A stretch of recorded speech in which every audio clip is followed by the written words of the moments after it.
Naramdaman mo na ba na parang wala ka ng halaga? Na parang walang nakakapansin sa'yo, walang nangangailangan sa'yo, at kahit anong gawin mo, parang kulang pa rin. Baka araw-araw kang nagigising na may mabigat na pakiramdam sa dibdib mo. Nag-scroll ka sa phone mo, nakikita mo ang ibang tao na nagtatagumpay, nakangiti, nabubuhay ang buhay nila at sa loob mo, may boses na bumubulong, paano naman ako?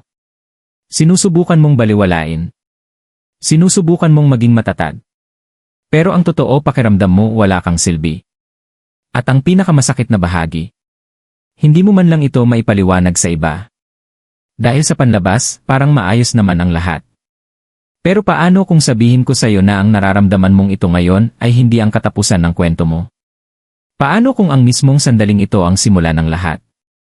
Bago mo skip ang video na ito, bigyan mo ako ng ilang minuto. Dahil sa pagtatapos nito baka makita mo ang sarili mo sa isang ganap na bagong paraan. May isang batang lalaki na nagngangalang Daniel. Hindi siya espesyal. Kahit papaano, iyon ang pinaniniwalaan niya. Si Daniel ay yung tipo ng tao na madaling makalimutan. Sa paaralan, hindi siya ang pinakamatalino. Sa sports, hindi siya ang pinakamalakas. Kahit sa grupo ng mga kaibigan niya parang nandyan lang siya. Walang gaanong nakakapansin kapag nagsasalita siya. Wala ring nag-aalala kapag nananahimik siya.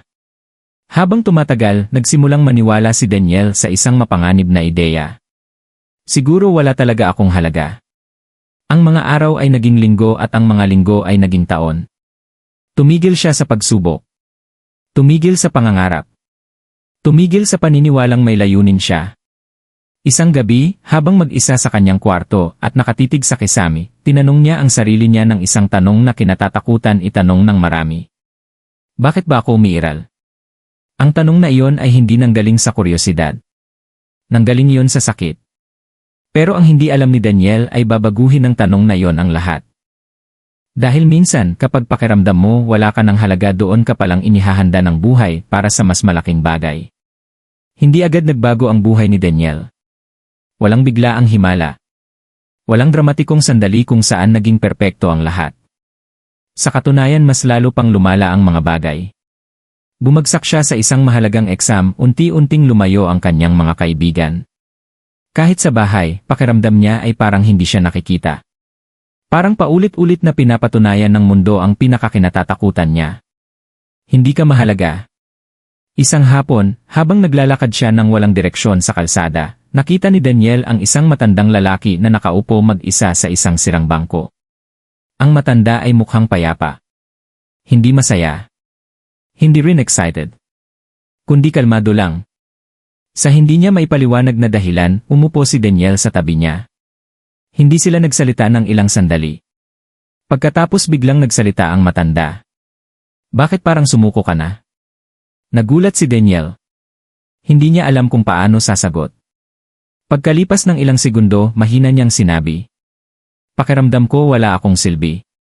Ngumiti ang matanda hindi mapanlait, kundi parang nauunawaan siya. Walang silbi, sabi niya. Mabigat na salita yan. Yumuko si Daniel. Sinubukan ko na ang lahat. Walang gumagana. Wala akong galing sa kahit ano. Walang nangangailangan sa akin. Pumulot ang matanda ng maliit na bato mula sa lupa at inilagay ito sa kamay ni Daniel. Pumunta ka sa palengke, sabi niya, at subukan mong ibenta ito. Pero huwag mong tanggapin ang kahit anong alok. Bumalik ka lang at sabihin mo sa akin kung ano ang sasabihin ng mga tao. Nalito si Daniel pero wala rin naman siyang ibang gagawin. Kaya pumunta siya. Sa palengke, ipinakita niya ang bato sa isang nagtitinda ng prutas. Tumawa ang lalaki. Bibigyan kita ng $1 dyan, biro niya. Hindi sumagot si Daniel. Umalis siya. Ipinakita niya ito sa isang may-ari ng tindahan. Yun na siguro $5, sabi ng lalaki. Pero nanahimik pa rin si Daniel. Pagkatapos, pumunta siya sa isang tindahan ng mga antigong bagay. Sinuri ng may-ari ang bato ng mabuti. Lumaki ang kanyang mga mata. Saan mo nakuha ito? Tanong niya. Kumibit balikat si Daniel. Mabibigyan kita ng $100 para dyan. Nagulat si Daniel. Pero naalala niya ang sinabi ng matanda kaya umalis siya. Sa huli, pumunta siya sa isang museo. Isang eksperto ang matagal na sumuri sa bato. Pagkatapos may sinabi ito na nagbago sa lahat. Hindi lang ito basta bato, isa itong bihirang mineral, napakahalaga nito. Maaaring umabot sa libo-libo o higit pa ang halaga nito. Mabilis na tumibok ang puso ni Daniel. Iisang bagay pero iba-iba ang halaga na ibinigay ng mga tao. Mabilis siyang bumalik sa matanda. Nang ikwento niya ang lahat, umiti ang matanda. Ngayon, naiintindihan mo na ba? Tanong niya. Dahan-dahang umiling si Daniel. Lumapit ang matanda at sinabi, ang halaga ng isang bagay hindi nakabase sa kung ano ito. Nakabase ito sa kung nasaan ito at kung sino ang nakakakilala sa halaga nito. Napatigil si Daniel.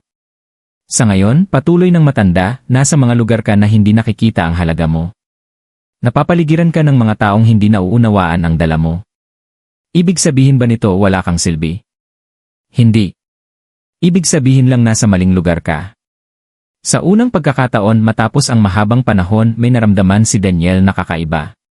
Hindi saya, kundi pag-asa. Mula sa araw na yon, hindi agad naging matagumpay si Daniel. Pero nagsimula siyang baguhin ang maliliit na bagay. Sinubukan niya ang mga bagong kasanayan. Nakilala ang mga bagong tao. Pumasok sa iba't ibang kapaligiran. Sa simula, hindi ito komportable. Nabigo siya paulit-ulit. Pero sa pagkakataong ito, hindi na ibig sabihin ng kabiguan na wala siyang silbi. Ibig sabihin lang hinahanap pa rin niya kung saan siya nababagay. Lumipas ang mga taon. Kalaunan, natuklasan ni Daniel ang isang bagay na kaya niyang gawin, ang tumulong sa ibang tao. Hindi sa malaki o dramatikong paraan, kundi sa maliliit na paraan. Pakikinig, pag-unawa, pagsuporta, at unti-unti napansin siya ng mga tao.